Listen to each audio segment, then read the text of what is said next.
Assalamu alaikum. This is Amir Kibriya. You are watching my YouTube channel Explore Knowledge with Amir Kibriya. Today's our lecture is all about the analysis which we used to perform in the Smart VLS. In our preceding class and lecture, we discussed that how we can use the Smart VLS. But today's lecture is all about that what sort of analysis we can perform in the Smart VLS in structural equation modeling. So there are the two types of assessment. First type of assessment is algorithm, which is all about the assessment of measurement model, and second type of analysis is bootstrapping, which is all about the assessment of structural model. So first of all, we are proceeding towards the measurement model. Assessment of measuring model is categorized in two formats. Sometimes measurement models are reflective, in which arrows are towards indicators from the latent variable, and when the model is formative, then the arrows are from the indicators towards the latent variable. So it doesn't matter. Here are the some sort of tests which we used to perform in the Smart VLS in measurement model, or we can call them algorithm analysis. So first is internal consistency reliability, then indicator reliability, then convergence validity, and discriminant validity. Let me explain simply that what we mean by them.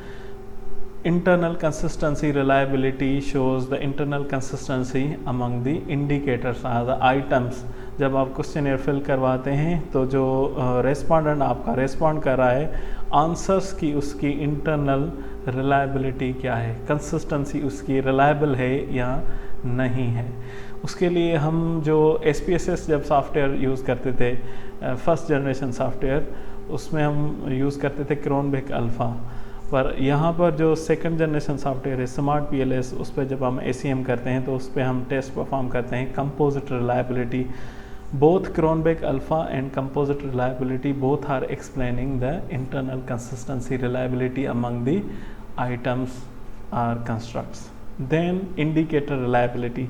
Indicator reliability explain the outer loading and the factor loading of the indicators among the variables. ठीक है कि आउटरली वो load कैसे होते हैं. I will explain you when we will arrive on this slide. Then convergence validity and discriminant validity. Convergence validity we can call it average variance extraction AVE. इसका significant value होता है 0.5. कन्वर्जेंस वैलिडिटी वो होती है जिसके बारे में अगर हमें सपोज़ एक कोई हमारा लेटेंट वेरिएबल है और उसके दो मेजर्स हैं और थ्योरेटिकली उसके एविडेंसेस हैं कि ये एक दूसरे से रिलेटेड हैं, और जब हम AVE एवरेज वेरिएंस एक्सट्रैक्शन या कन्वर्जेंट वैलिडिटी टेस्ट परफॉर्म करते हैं तो उनका वैल्यू भी 0.5 या उससे अबव आता है, तो वो आपकी कन्वर्जेंट वैलिडिटी है. मतलब आप थ्योरेटिकली जो एविडेंसेस हैं वो करेक्ट हैं. और डिस्क्रिमिनेंट वैलिडिटी क्या है, वो 100% अपोजिट है कन्वर्जेंट वैलिडिटी के. Discriminant validity refer we can say that there are the two variables जिसके दो मेजर्स हैं, या एक वेरिएबल है जिसके दो मेजर्स हैं जिसके बारे में हम हाइपोथेसाइज कर रहे हैं कि वो एक दूसरे से रिलेटेड नहीं हैं, and in fact they are not related after performing the analysis. ये इस तरह से है कि जैसे एम्प्लॉय परफॉर्मेंस को अगर हम मेजर कर, वेरिएबल है हमारा, उसके मेजर्स हमारे यहाँ आइटम्स हैं कि जॉब सर्टिफिकेशन या ऑर्गेनाइजेशनल कमिटमेंट अगर होंगे तो एम्प्लॉय अच्छा परफॉर्म करेगा. थ्योरेटिकली भी इसके एविडेंसेस हैं, और स्टेटिस्टिकली भी जब आपने एवरेज वेरिएंस एक्सट्रैक्शन या कन्वर्जेंट वैलिडिटी की तो इसके एविडेंसेस मिले. It means your AVE is significant. Discriminant validity ऐसे है कि जब सपोज हमारा लेटेंट वेरिएबल है एम्प्लॉय परफॉर्मेंस, और हम कह रहे हैं कि आपके हेयर कलर्स का उससे कोई लेना देना नहीं है परफॉर्मेंस से, और जब आपने स्टेटिस्टिकली भी इसको टेस्ट किया और यही बात सामने आई, it means your discriminant validity is significant. Hope so you can understand my examples. We are proceeding ahead. Before starting the algorithm analysis, you have to click on the calculate or on this particular button. So when you click on it, click here to run the PLS algorithm. जब आप इसको run करेंगे तो एक छोटा सा यूँ popup message आएगा उसको आपको कुछ भी नहीं करना है, just you have to click on the finish. After clicking on the finish you will find this particular model which is called measurement model. इसमें क्या है कि कुछ ब्लू बॉल्स हैं जिसको हम लेटेंट वेरिएबल कहते हैं, और कुछ येलो इंडिकेटर्स हैं जिसको हम इंडिकेटर बोलते हैं, आइटम्स बोलते हैं. ठीक है, तो इसमें क्या है कि आप देखेंगे कि हर एक इंडिकेटर पर पर्टिकुलर वैल्यू लिखा हुआ है 0.7 समथिंग, और हर रिलेशन में जो एरोज़ हैं फ्रॉम वेरिएबल टू वेरिएबल उन पे भी एक पर्टिकुलर वैल्यू लिखा हुआ है. जैसे ईज़ ऑफ यूज़ और एटीट्यूड पर वैल्यू लिखा हुआ है 0.22. ये इनका हाइपोथेटिकल रिलेशनशिप है आपस में. इसी तरह हर ब्लू बॉक्स के अंदर भी एक पर्टिकुलर वैल्यू लिखा हुआ है जिसको हम आर स्क्वायर वैल्यू कहते हैं या एफ स्क्वायर वैल्यू कहते हैं. ठीक है, I will explain this in our analysis section. We are proceeding ahead. So how we can generate the report of Smart BLS? There are the three forms: HTML, default report, and LaTeX. You will get these scores in this format. जब आप इसको export करेंगे analysis को तो इस तरह से मिलेगा. आप जब एल्गोरिथम टेस्ट परफॉर्म कर लेंगे तो सबसे पहले आप क्लिक करेंगे ओवरव्यू पर. ओवरव्यू पे आपको AVE, composite reliability, R square, Cronbach alpha और दूसरी कुछ एनालिसिस मिल जाएंगी.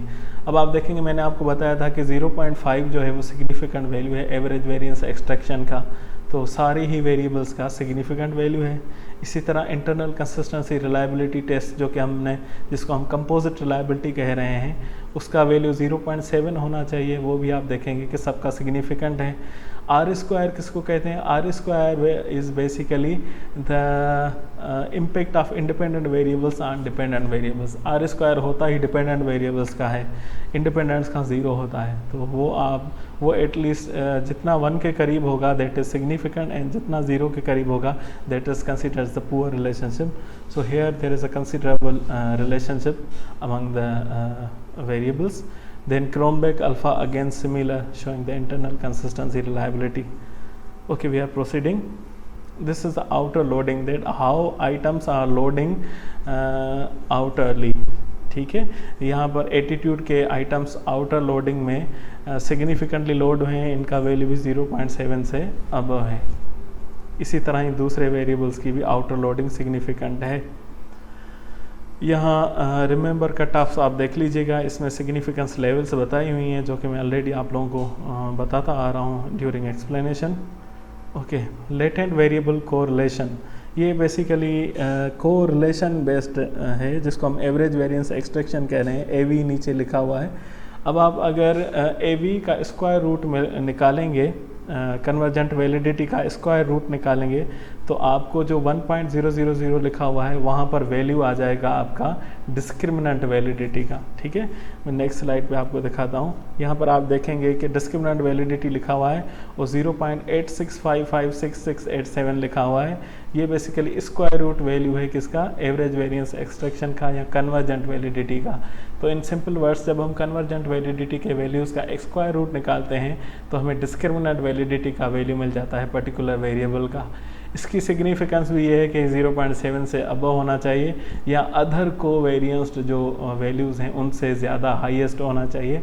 जस्ट लाइक इंटेंशंस का आप देखेंगे तो उसके अपने में सबसे ज़्यादा सिग्निफिकेंट है एज़ कम्पेयर टू दूसरों के. ठीक है, next is cross loading. Cross loading is again explaining to analyse internal consistency reliability and discriminant validity.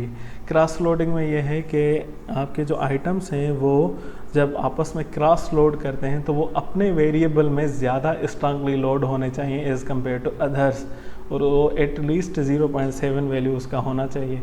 अब आप यहाँ पर देखेंगे स्टैंडर्ड PLS रिपोर्टिंग स्टाइल में हम बोल्ड कर देते हैं उनको. जैसे एटीट्यूड के आइटम्स एटीट्यूड में सबसे ज़्यादा सिग्निफिकेंट है, इसी तरह ईज़ ऑफ यूज़ के दूसरों में यूज़ है. Thank you so much. हमारा जो नेक्स्ट लेक्चर होगा that would be about the bootstrapping assessment of structural model. अगर आपको मेरा लेक्चर अच्छा लगा हो तो don't forget to subscribe my channel. Thank you.